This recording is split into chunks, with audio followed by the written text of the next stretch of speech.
जब भी हम वर्क प्लेस की बात करते हैं तो वर्क प्लेस एक इम्पोर्टेंट ऐसी जगह हो जाती है जहाँ पर एक एम्प्लॉय अपने दिन का आधे से ज़्यादा समय वहाँ पर बिताता है और वर्क प्लेस ही ये डिसाइड करता है कि उसके जो एम्प्लॉयज़ हैं वो कितने हेल्दी हैं, not only physically but also mentally वो कितने हेल्दी हैं। मेंटल वेल बीइंग पर यहाँ पर कितना फोकस एम्प्लॉयज़ पर दिया जाता है। और आज कंपनियां, अगर आप कॉरपोरेट्स को देखें तो वो एम्प्लॉयज़ को इंश्योरेंस देती आई हैं पिछले अगर कई साल से अगर रिकॉर्ड देखें। लेकिन अब कंपनीज़ ने एक कदम और आगे बढ़ गई हैं। आगे इस तरीके से बढ़ी हैं कि कंपनीज अब सिर्फ इंश्योरेंस नहीं देती बल्कि प्राइमरी केयर या हम कहें कि ओपीडी केयर, डे केयर पर भी कंपनीज अब फोकस करने लगी हैं। ऐसा क्यों? ऐसा इसलिए क्योंकि जब आपको इंश्योरेंस मिलती है, आपको अगर क्लेम लेना हो, कोई आपके साथ अनहोनी हो, आपको हॉस्पिटल के अंदर एडमिट होना पड़े तो आपको कंपलसरी 24 आवर्स तक एडमिट रहना पड़ता है, उसी के बाद आप क्लेम ले सकते हैं। लेकिन जब बात आती है ओपीडी की तो वहाँ पर आपको किसी तरीके का क्लेम नहीं मिलता, आपको अपनी जेब से पैसा खर्च करना पड़ता है। लेकिन अब कंपनीज आगे आई हैं एम्प्लॉयज़ के लिए और वो प्राइमरी केयर, ओपीडी केयर पर फोकस कर रही हैं। तो इन सभी मुद्दों पर बात करने के लिए मेरे साथ इस वक्त मौजूद हैं हिंडाल्को से head of compensation and benefits Anant Thorvi sir. तो अनंत सर, आपका बहुत बहुत स्वागत है sir. Thank you so much for inviting me this on this तो प्रोग्राम। जी, अनंत सर, आपसे सबसे पहले ये जानना चाहेंगे कि इंश्योरेंस की हम बात करते हैं, बहुत ज़रूरी है एम्प्लॉयज़ के लिए, फैमिलीज़ के लिए। लेकिन अब कंपनीज इससे थोड़ा सा आगे बढ़ी हैं, ओपीडी केयर, प्राइमरी केयर की हम बात करते हैं। तो इसकी ज़रूरत क्यों पड़ी है कंपनीज़ को कि एम्प्लॉयज़ को अब वो ओपीडी केयर भी यहाँ पर देने लगी है? ठीक है, पुरानी कहावत है, prevention is better than cure. ठीक है, अब ये हम काफ़ी सिचुएशंस में देखते हैं, लेकिन इसका जो शुरुआत हुआ था वो हेल्थ केयर से ही हुआ था। तो काफ़ी सालों तक हमने ये देखा है कि प्रिवेंशन जो है वो हमने एम्प्लॉई के रिस्पॉन्सिबिलिटी पे डाल दिया था, इंडिविजुअल रिस्पॉन्सिबिलिटी पे डाल दिया था। लेकिन इससे प्रॉब्लम ये हो रहा था कि people were going for hospitalization claim which is high severity but low frequency. OPD एक माध्यम ऐसे हो गया है कि where it is high frequency, lower severity, so that we don't reach to a stage of severity. Another aspect which comes because of primary is that when we are in constant touch with the employee because of the OPD, trust factor बहुत ज़्यादा हो जाता है कि employee को लगता है कि organization cares. उसके वजह से उनका जो रिटेंशन भी है वो ज़्यादा होता है। वो आगे बढ़ के अगर हम कोई हेल्थ या वेलनेस का इनिशिएटिव लेना चाहें तो वो उस पर खुद पार्टिसिपेट करते हैं। और अब तो उल्टा हो गया है कि अब एम्प्लॉयज़ पूछने लगें कि हमारा नेक्स्ट मेडिकल चेकअप कब होने वाला है। So what we have seen is that over a period of time primary या ओपीडी जो हम बोल रहे हैं, अगर वो करे तो एम्प्लॉय कनेक्ट बना रहता है, प्रिवेंशन होता है, इंश्योरेंस कॉस्ट जो है वो आगे जाके कम होंगे, सस्टेनेबल एफर्ट एक बना रहेगा।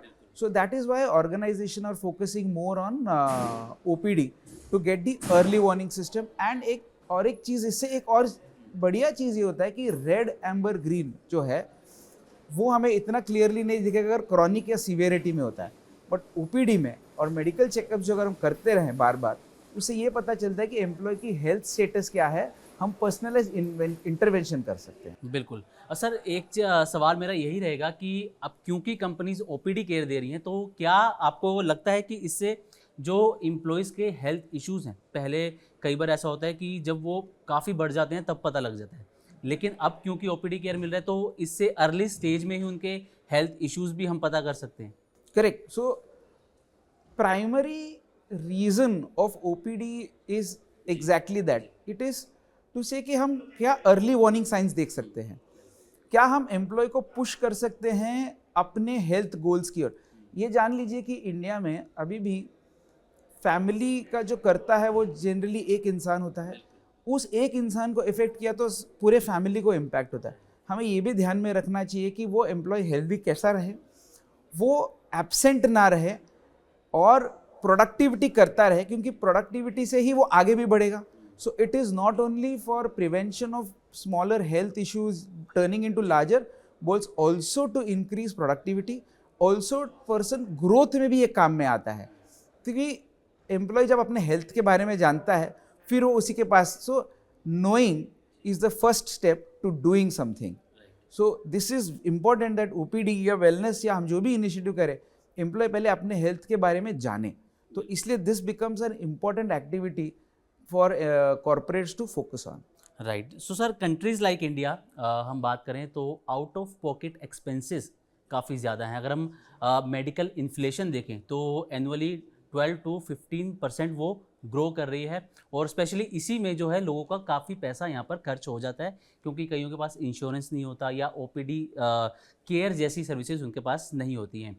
तो आपको लगता है कि कंपनीज जो इन्होंने स्टेप उठाया है अब ये ओपीडी केयर को लेके, स्पेशली प्राइमरी केयर को लेके, ये एक गेम चेंजर यहाँ से हो सकता है? सर देखिए, अगर हम बात करें India as a whole, as an organization, पहले तो मैन्युफैक्चरिंग हुआ करता था. मैन्युफैक्चरिंग में आप देखो कि एक लीगल एक रिक्वायरमेंट होता था कि आपका एक हेल्थ केयर सेंटर होना चाहिए, which was called as primary health care centres.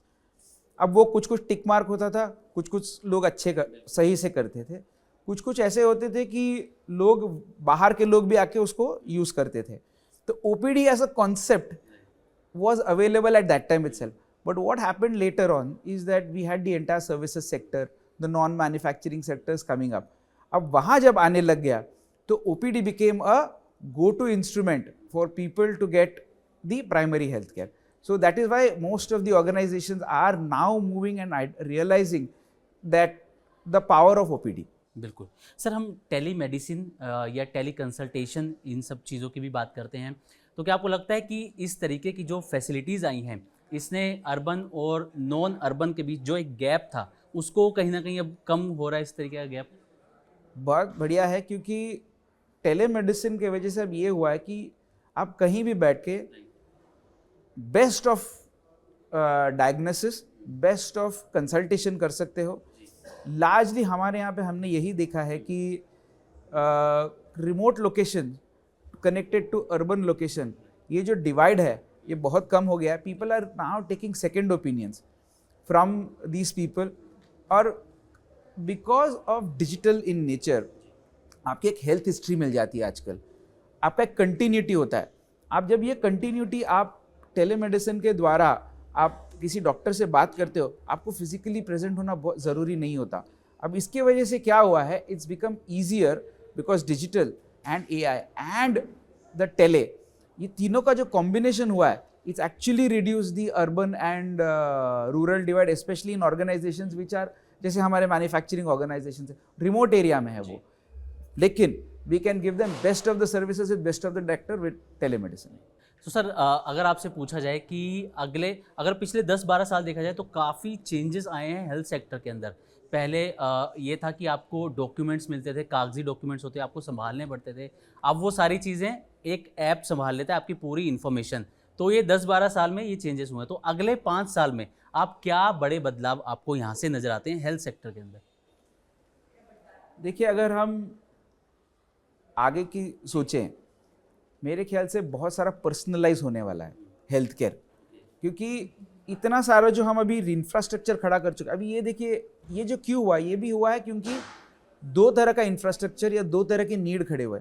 एक तो one side you find all the health insurance players and the entire health care as a industry जो प्रोग्रेस हुआ है, और दूसरी तरह है जो नीड खड़ा हुआ है जो कॉर्पोरेट्स की तरफ से हुआ है. So it's a very sweet balance we are at, where there are health care providers and there is a need. अब इसको लेवरेज करके हमें आगे जाना है. लेवरेज आप करके क्या करोगे? आज डिजिटल है, आज आपके पास हिस्ट्री है, आज आपके पास टेले है, बहुत सारा चीज़ है.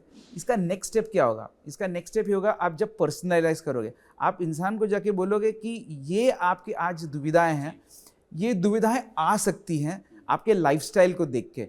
यहाँ से आपको इम्प्रूव करना पड़ेगा, where in you will be able to go ahead in your life. I think what I foresee more is going to be hyper customization, जो हम बहुत सारी चीज़ों में देखते हैं, हेल्थ केयर में भी होगा.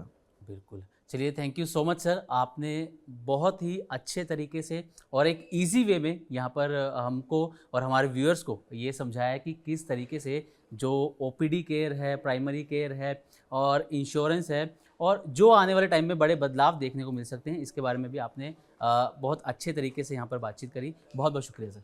Thank you so much, it's a pleasure.